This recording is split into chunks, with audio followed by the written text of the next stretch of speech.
To make sure this does not happen to you, watch this video carefully. Every day pressure cooker use ಮಾಡೋಕ್ಕಿಂತ ಮುಂಚೆ ಈ 3 step ನ follow ಮಾಡಿ. First, check ನಿಮ್ lid correct ಆಗಿದೆಯಾ. Lid ಅಲ್ಲಿ safety valve ಇರುತ್ತೆ, ಮೇಕ್ ಶೋರ್ ಅಲ್ಲಿ ಏನು ಡಸ್ಟ್ ಇಲ್ಲ. At the same time nozzle whistle ಹಾಕ್ತಿರಲ್ವಾ, ವಿಶಿಲ್ ನ ಡೈಲಿ ತೆಗೀರಿ. ತೆಗ್ದ್ಬಿಟ್ಟು ಚೆಕ್ ಮಾಡಿ if you can see through. ನೀವು ಆ ಕಡೆ ನೋಡ್ಬೋದು ಅಂದ್ರೆ ಎಲ್ಲ ಕ್ಲಿಯರ್ ಇರುತ್ತೆ, ಒಳಗಡೆ ಏನು ಕಸ ಏನು ಇರಲ್ಲ. ಆಮೇಲೆ closing make sure you do not force the lid, it has to go in smoothly. ಅಕಸ್ಮಾತ್ ನಿಮ್ ಡಿಫಿಕಲ್ಟಿ ಆಗ್ತಾ ಇದೆ ಕ್ಲೋಸ್ ಮಾಡೋದ್ರಲ್ಲಿ ಅಂದ್ರೆ ನೀವು ಕರೆಕ್ಟ್ ಆಗಿ ಅದನ್ನ ಮುಚ್ತಾ ಇಲ್ಲ. Make sure it has to be like so soft. ಅಕಸ್ಮಾತ್ ಕರೆಕ್ಟ್ ಆಗಿ ಕ್ಲೋಸ್ ಆಗ್ತಾ ಇಲ್ಲ ಅಂದ್ರೆ there is some problem. Mostly ಒಳ್ಳೆ ಬ್ರ್ಯಾಂಡ್ಸ್ ಅಲ್ಲಿ ಎಲ್ಲ ಕುಕ್ಕರ್ಸ್ ಅಲ್ಲಿ ಈ ತರದ ಆರೋ ಒಂದು ಕೊಟ್ಟಿರ್ತಾರೆ ನೋಡಿ, ಇಲ್ಲಿ ಮತ್ತೆ ಇಲ್ಲಿ ನೀವು ಚೆಕ್ ಮಾಡ್ಬೋದು, ಅದನ್ನ ಪಾಯಿಂಟ್ ಔಟ್ ಮಾಡಿರ್ತಾರೆ. ಅದನ್ನ ಮ್ಯಾಚ್ ಮಾಡಿದ್ರೆ ಆಮೇಲೆ ಕರೆಕ್ಟ್ ಆಗಿ ಕ್ಲೋಸ್ ಆಗುತ್ತೆ. ಸಪೋಸ್ ಆದ್ರೂ ನೀವು ಮಾಡಿದ್ರು ನಿಮ್ಗೆ ಕರೆಕ್ಟ್ ಆಗಿ ಆಗ್ತಾ ಇಲ್ಲ ಅಂದ್ರೆ ಏನ್ ಮಾಡ್ಬೋದು ಅಂದ್ರೆ, just apply A little pressure, 1 or 2 finger pressure here, and you should be good to go.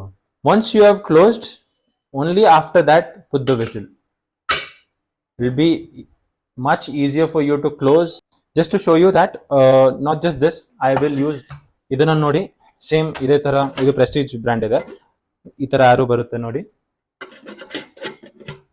Match ಮಾಡಿ ಕ್ಲೋಸ್ ಮಾಡಿ, ಎಫರ್ಟ್ಲೆಸ್, ವೆರಿ ಎಫರ್ಟ್ಲೆಸ್. ನೀರ್ ಫಿಲ್ ಮಾಡಿ. ಮೇಕ್ ಶೋರ್ ದಟ್ ನೀವು ಜಾಸ್ತಿನೂ ಫಿಲ್ ಮಾಡಬೇಡಿ, ಕಮ್ಮಿನೂ ಫಿಲ್ ಮಾಡಬೇಡಿ. ನಿಮ್ಗೆ ಅಪ್ರೋಪ್ರಿಯೇಟ್ ಆಗಿ ನಿಮ್ಮ ಪ್ರಕಾರ ಎಷ್ಟು ಹೋಗುತ್ತೆ ಅಷ್ಟೇ ಮಾಡಿ. ಬಿಕಾಸ್ ಏನಾಗುತ್ತೆ ಅಂದ್ರೆ ಜಾಸ್ತಿ ನೀರ್ ಹಾಕಿದ್ರೆ ಓವರ್ಫ್ಲೋ ಆಗುತ್ತೆ ವಿಶಲ್ ಇಂದ, ಮತ್ತೆ ಕಮ್ಮಿ ಹಾಕಿದ್ರು ಏನಾಗುತ್ತೆ ಅಂದ್ರೆ ಕೆಳಗಡೆ ತಲ ಹಿಡಿಯುತ್ತೆ, ಆಮೇಲೆ ಅಗೇನ್ ಜಾಸ್ತಿ ಪ್ರೆಷರ್ ಆಗಿಬಿಟ್ಟು ಬರ್ಸ್ಟ್ ಆಗೋ ಚಾನ್ಸಸ್ ಇರುತ್ತೆ. Make sure whenever you're putting the flame, it has to be always on sim. Always on the sim. Never cook at high flame. Pressure cookers are not meant to be cooked at high flame. Once you have cooked, make sure whistle na tagili, ella pressure ella aache barli, and take out the whistle and then let all the pressure come out. 5-10 minutes ange itkoli, and then try to open the lid. Apart from that, you have to make sure idu ನೀವು gasket ಇರುತ್ತೆ, ಕೆಲವರು ಇದನ್ನ rubber ಇಲ್ಲಾಂದ್ರೆ belt ಅಂತಾರೆ. ಇದು ನೀವು every 6 months change ಮಾಡೋ try ಮಾಡಿ.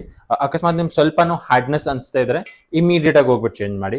And then you also have to make sure that safety valve ನೀವು every 6 months or every 7 to 8 months ನೀವು ಚೇಂಜ್ ಮಾಡ್ತಾ ಇದ್ದೀರಾ. ಈ ವಿಡಿಯೋನ ನೀವು ನಿಮ್ಮ ಫ್ರೆಂಡ್ಸ್ ಮತ್ತೆ ಫ್ಯಾಮಿಲಿ ಜೊತೆ ಶೇರ್ ಮಾಡಿ. See you in the next.